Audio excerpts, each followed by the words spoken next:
بالله من الشيطان الرجيم بسم الله الرحمن الرحيم maanta waxaan sameynaynaa video ama cashar kale oo ku saabsan register view EIRB iyo OSPF sidee labada la isku xiri karaa register view ama RIP ama OSPF ama RIP iyo EIRB ga protocol kala gedisan si la isku xiri karo register view waxaan kale isku day doonaa inaan ka sameeyo OSPF oo authentication ah password isku day inaan sameeyo maadaama hore OSPF basic aan soo sameeyay soo security ku day doonaa kan register view insha Allah normal sida caadiga ah video kasoo soo sameeyno process waxa yaalo GNS3 software kan isticmaalayo iyo filterada aan isticmaalayo linkigooda hoos aad soo dejisan kartaa video kamid ah waa raaci kartaa si loo sameeyo kulay sida caadiga ah hadda halkan waxaan ka dhigi doonaa casharkan bilaabeena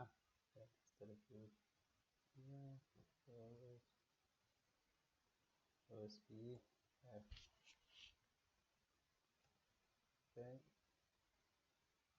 soo qaadanayna waxaan sida afar shan lixda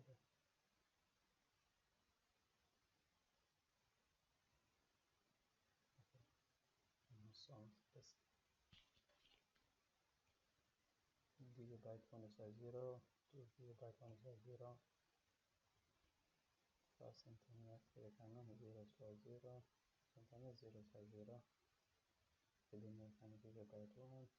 2 gigabyte 1 ada internet 0 iyo first internet 0 kana waxaan now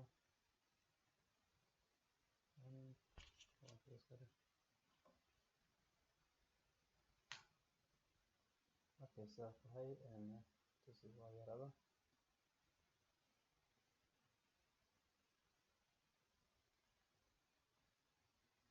thank you tusi okay qaybtan kale waxaan ka dhigaynaa OSPF qaybtan hoose waxaan ka dhigaynaa EIRB okay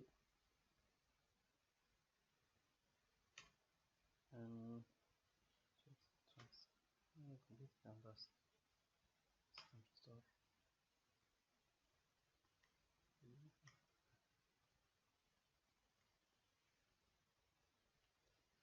markay saas tahay waxaan sameynaynaa kale hadda ku dhex jiro computerkan sameynay okay markay saan tahay EIRB hoose qaybta kalena OSPF register view waxaan ka sameynaynaa markaan dhaxdaan ka sameynaynaa routerkan router 4ka wuxuu noqon doonaa register view lagu dhex sameeyo OSPF iyo EIRB inta start washid kor ka soo bilaab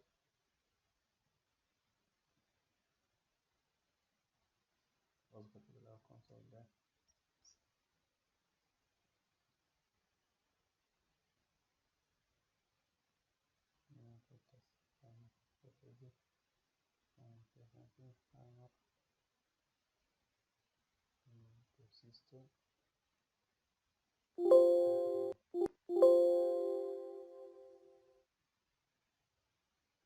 لو عشان روتر أنا استعمل كان صدح روتر أنا استعمل روتر 1 روتر 2 روتر 3 أيضا قلنا روتر 3 أوي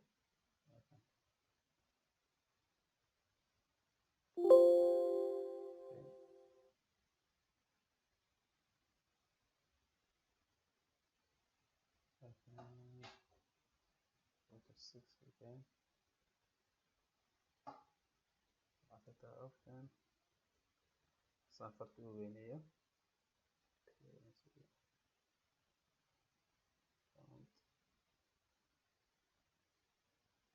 كان تاني فرده اوكي كان قرده اوكي واصل انا قاس ولا واصل كريسان اوكي config تي router 6 جيجا بايت interface اوكي كان محمد غلط غير كده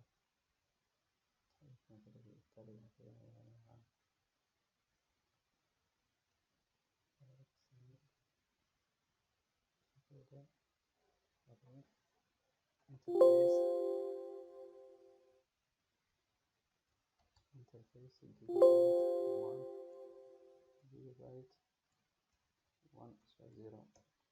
IP address 192.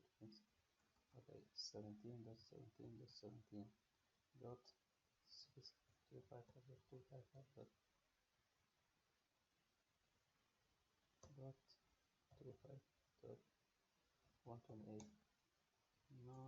shut. Exit router EIGRP 2 hore u sameynay EIGRP-ga kulli waa taqaanikaas network 17.17.17.0 no how to summary and the WR waxaa ku degan router 5 soo maaha router 5 gigabyte 100 config team interface gigabyte 100 IP address 17.17.17.5 255.255.128 no shut exit config number 17.17.17.0/25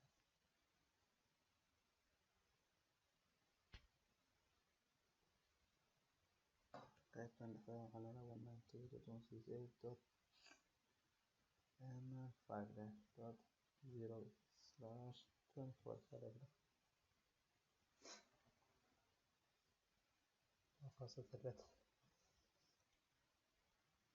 alxamdulillah interface 0/0 IP address 192.168.5.255.255.255.0 no shut exit router EIGRP 2 network 192.168. okay waxaa kala harsan network kale 17.17.17.0 halkaasi waxaa iga dhamaatay laba qaybood WR asna waxaan ka tagay router 4 kan hoos soo jira maxay yahay interfacekiisa fast internet config 0 interface fast internet 0/0 IP address 192.168.5.4 255.255.255.0 no shut okay that's it marka kan waa router EIGRP 2 network 192.168.5.0 no out of memories exit qaybta hore router 4 gigabyte 1 maxaa fiisa IP address asna 192.168.0/24 okay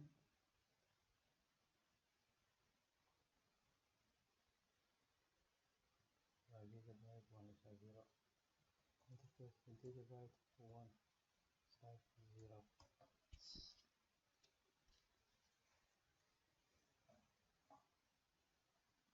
IP address 192.168.4.4.255.255.255.0 no shut okay kan waxaa ka sameynaa marka godkan waxaan dhahnay halkan waxaan rabnaa inaan ka sameyno register view inta la gaarin qaybtan kore waa OSPF qaybta hoosena waa EIGRP routerkan kala barkan ku kala go'a kala bar waa halkaas qaybtan hoose waa EIGRP qaybtaas korena waa OSPF qaybta korna waa OSPF marka qaybta kor waxaan dhamaa OSPF inaan ka dhigno OSPF hadda kor waxaan soo sameeyay asoo normal aan soo sameeyay asoo waxaan soo sameeyay hadda kahor maxaa la dhahayay caadi basic ah waxaan rabnaa asoo secure inaan sameeyno gigabyte aan ku jirnay federation sida +4 was okay id OSPF id OSPF waxaan sameynaa authentication message la isku diraayo id OSPF message k toona leenahay md5 cisco sare taasoo md5 kan fiirinaa id OSPF waxaan halkan leenahay 10 maadaama OSPF uu ku shaqeynayo area 0 saddex okay waxaan sameynaa intaasay maranayo WR waxaan waranay show one hadaan halkan siyaabta aan sameeyay waa kuwan intaan sameeyay hadda soo EIRB-gii EIRB-na waa kan xabadan soo sameeyay OSPF kan waa kii hadaan soo sameeyay automatic halkan ay gasana laakiin waxa database halkan yaalo okay waa kana macna waxaan aadayaa return to interface kalan interface kalan 3 first interface maxaa waaye gigabyte 150 interface interface gigabyte 150 media address 192.168.4.3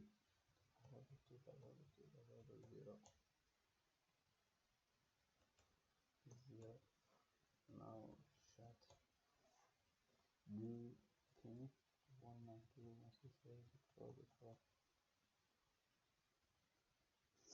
okay id OSPF wuxuu dhan waa inaad siisaa markaas isku mid waa inaad siisaa id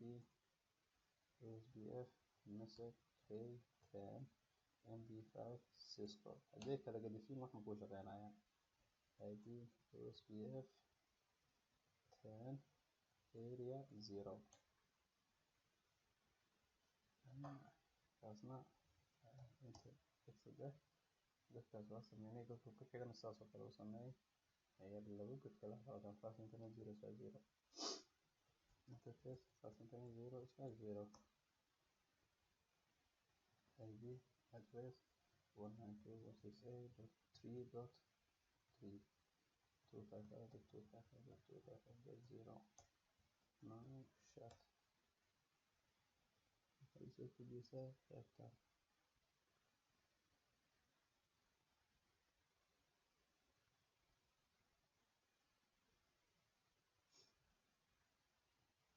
dan jiro qaybtan soo kordhiyay halkan soo dhig 0/24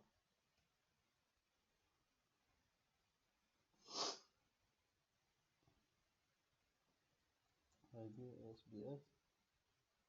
authentication message id OSPF message md5 cisco id OSPF 10 area 0 okay dhiman ayaa exit waxaa noo dhiman interface ku sii dhegan gigabyte 2/0 interface gigabyte 2/0 id address 192.168.1.3 255.255.255.0 now shut us now id OSPF authentication and message id OSPF message k10 md5 cisco id OSPF 10 area 0 saddex waa sameyna kan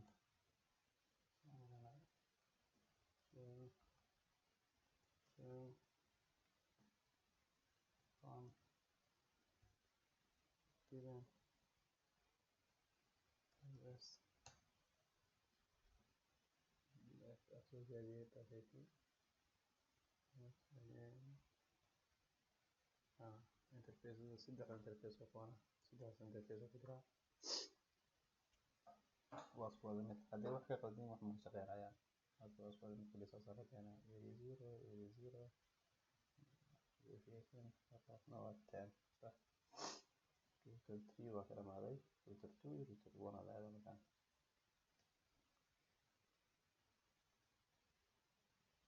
router 3 router 1 waxaa galayay gigabyte no aha gigabyte no aha gigabyte 2 gigabyte 2 is a 0 gigabyte 2 is a 0 slash 24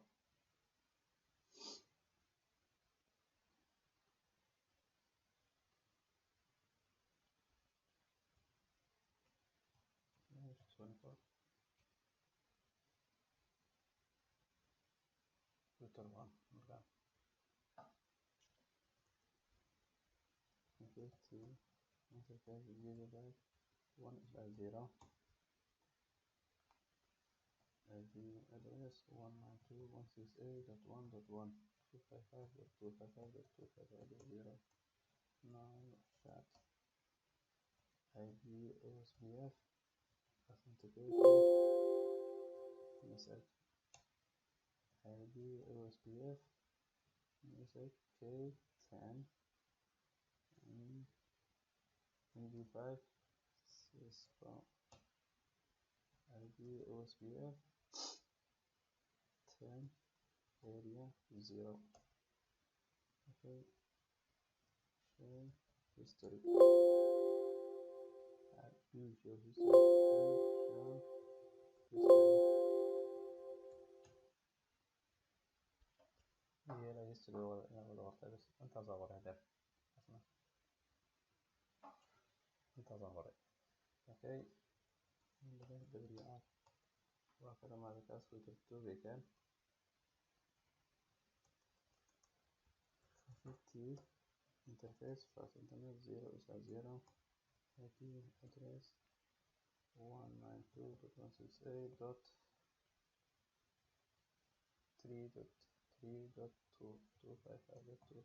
192.168.3.3.255.255.255.0 addresska 0 ugu dambeysay laakiin aan badanaa waxaa isticmaalaa routerka numberka oo wato router 2 ugu dambeeyo router 1 1 ugu dambeeyo router 3 ugu dambeeyo taas isticmaala badanaa si aan ugu foos weeyay IP OSPF authentication message IP okay OSPF message K10 and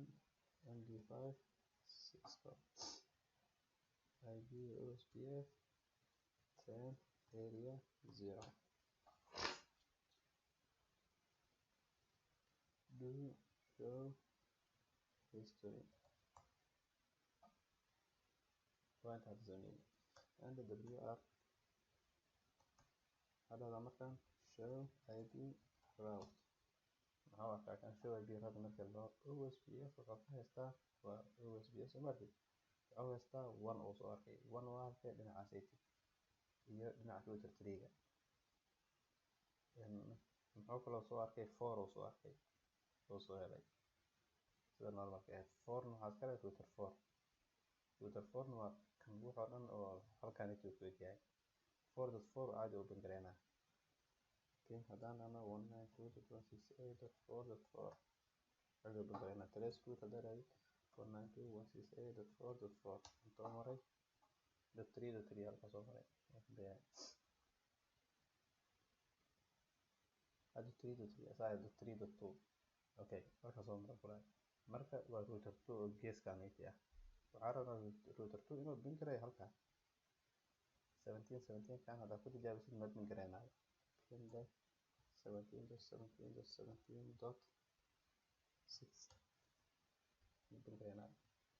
router 1 waa lamid. marka waxaa la rabaa register view sababta loo sameynayo waxay tahay qaybtan shirkadan waxay isticmaashaa EIGRP oo hoose, shirkadan korena waxay isticmaashaa OSPF.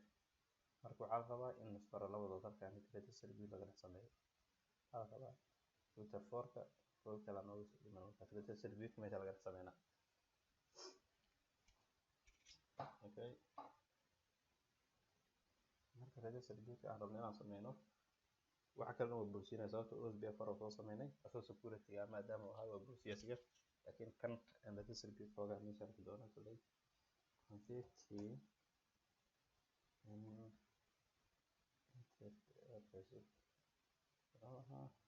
router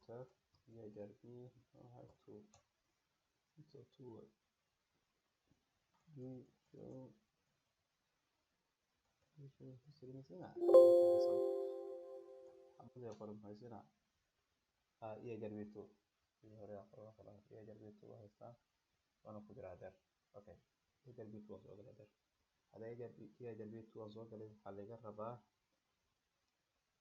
inaan sameeyo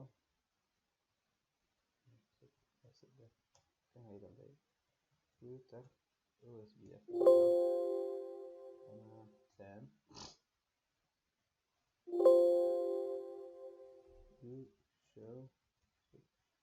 show ranga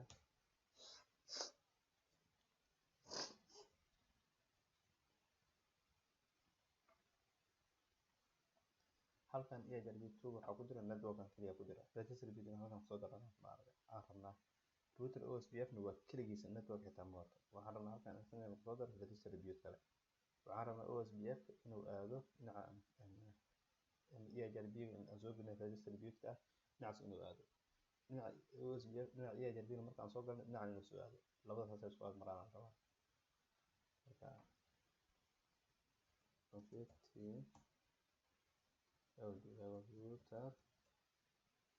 router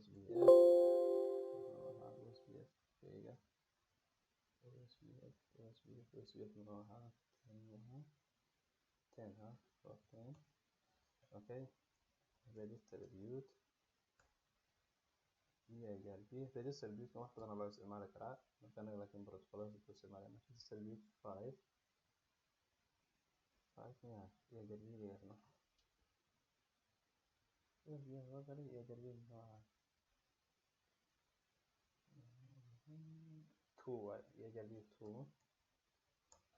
okay taasaan dadku isina submit saan doonaa wixii submit halkan EIGRP ku jiro dhinaca OSPF ku soo gudbiyaan leenahay. okay qaybtan waa sahlantahay waa ka baxnay. waxaan rabnaa marka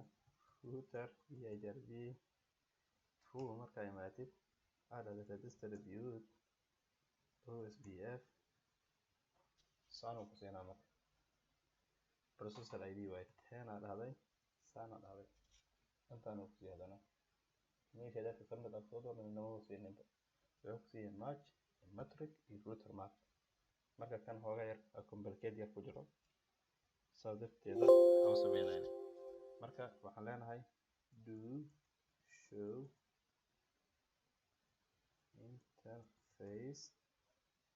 interface oo OSPF oo ahaa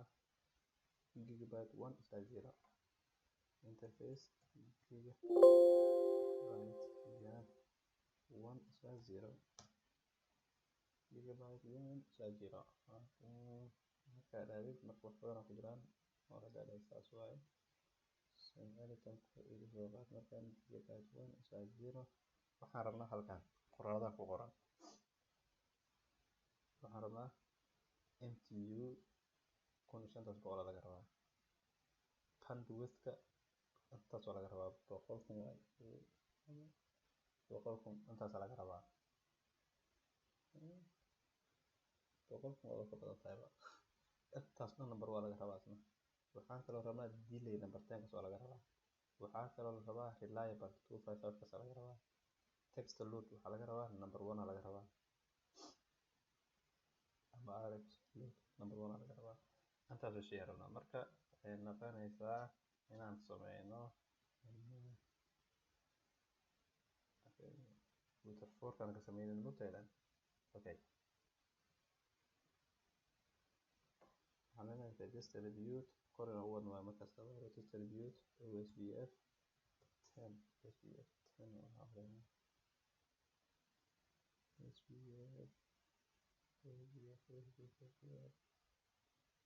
leenahay OSPF 10 waxay. Okay, saan markaa la saan markaan waxaa la metric aan soo qaadanay hadda saan dhaho numberkaas la dhigay bandwidth numberka bandwidth meeqoo noo ahaa bandwidth oo la soo gaabiyay waa BW wuxuu ahay waa 1 oo meeqa zero la socoto 6 zero la socoto waxaan space markaas ay taadna aan su'aal gelay su'aalka daagris wuxuu ku yahay EIRB delay metric delay laga hadlan la iska rabaa metric delay wuxuu ahaa anaga meeshii now wuxuu ahay delay 10 waxaa okay waxaa laga yaabaa markaa sameeyay geedka reeti numberada la isleeyahay aan ku siino number kale ka gedisan ku siino bas waxaa muhiim ah OSPF interface uu ka yahay waa inaad dhahdaa show interface aniga soo dhahayo kala soo sameey and then waa numberada inta uu ku siinayo soo raac numberada inta uu ku siinayo numberada uu ku siinayo waa inaad raacdaa markaas ay tahay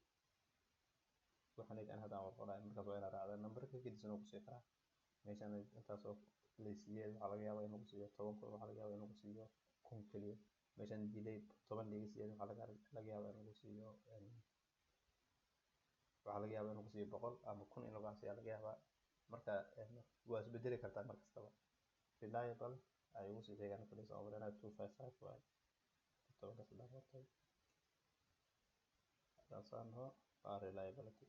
255 sante waxaa ku siiyo effective bandwidth metric numberka oo waxaa waaye tx load kana ku sii xigo wana clear laga kaasna one hadda dan dhaho marka wuxuu dhahay MTU aliga rabaa dana numberka nooca asna waa kan 1500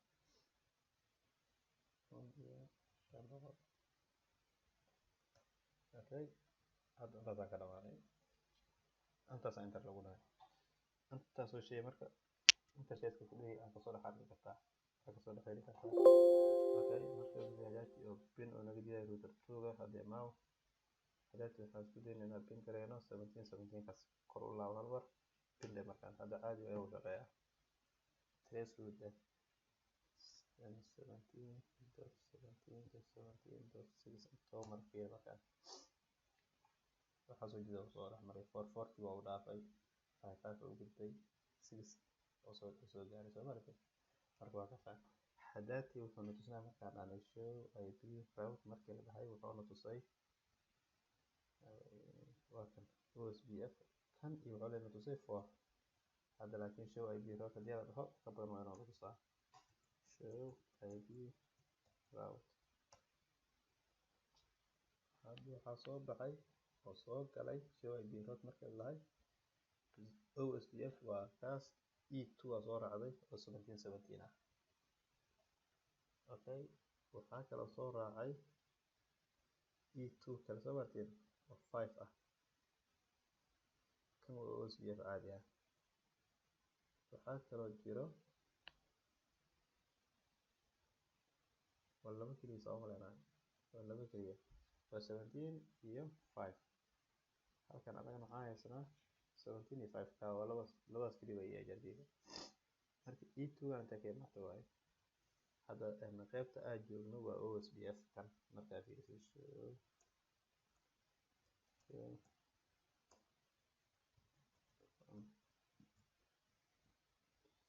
OSPF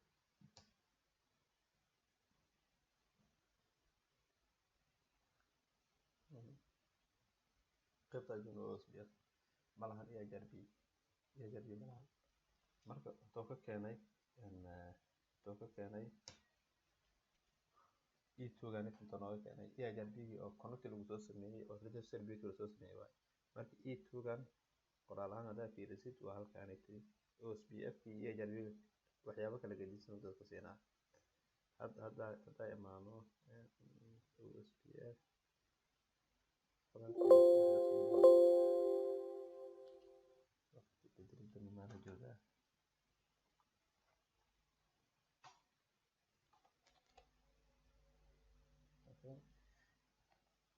E2 waa kan OSPF external waay E2 OSPF oo external ah kan kalena E oo nasiina laakiin X meel la socota umaleyna kan kaliya EHRB ga fiirina E2 ama markuu tarsiis ugu dambeeyay laawatno meesha ugu dambeysay kan joogo waay sidaan dheerna inta naga digan waa jirtaa si waa maya waa soo sameynay show ID routerna asna wuxuuna siiyay D waa EHRB ga qaybtiisa meesha OSPF kaas inay D waa EHRB maxaa daliil kuwa halkaan daliilaya halkaan EHRB so D hadaan waa EHRB laga taabala okay waxaana siiyay DEX waa 4 waay dhinaca OSPF ka laga keenay asna waxaa waaye EHRB oo external waa EX kaas direct waa external EHRB oo laga taa